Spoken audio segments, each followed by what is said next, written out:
Mind-blowing cases of reincarnation, part 35.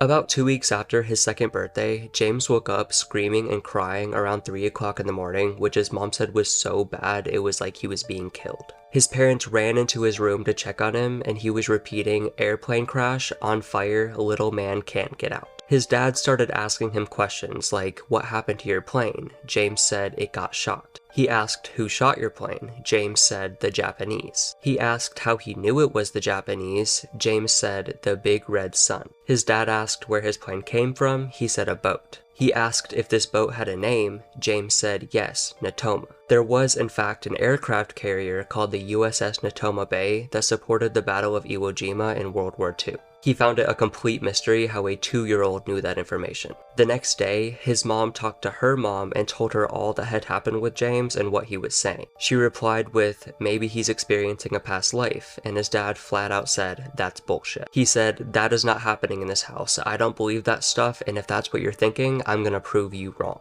One day, James was talking about his airplane, and his dad asked what kind of plane he flew. James said it was a Corsair. His dad went on the internet, did some research, and found that there was no Corsair that flew off the Natoma Bay and used that against the whole past life theory. He said that James will eventually get over what he's going through. His mom was talking to him one night and asked what his name was when he used to fly planes. He said it was also James, but that he didn't remember his last name. His dad then found a list of men that were killed on aircraft carriers during World War II, where he found 18 men that were killed aboard the Natoma Bay. He was quite startled and even kind of scared when he found the name James M. Houston, who was killed during the Battle of Iwo Jima. His mom really wanted a picture of him, so she did research that took her about 6 weeks until she found someone in his family. She found and made contact with James Houston's sister Anne and asked if she could send any pictures of her brother. Anne said sure, and that she'd be happy to send photos. She didn't want to scare an 80-year-old woman into hanging up on her, so she told her she was just doing research on the Natoma Bay. James's mom checked the mailbox every day until she eventually got the package and was speechless about what she found inside. In fact, she was so shocked that she told her husband he needed to come home from work. Inside was a picture of James M. Houston standing in front of a Corsair.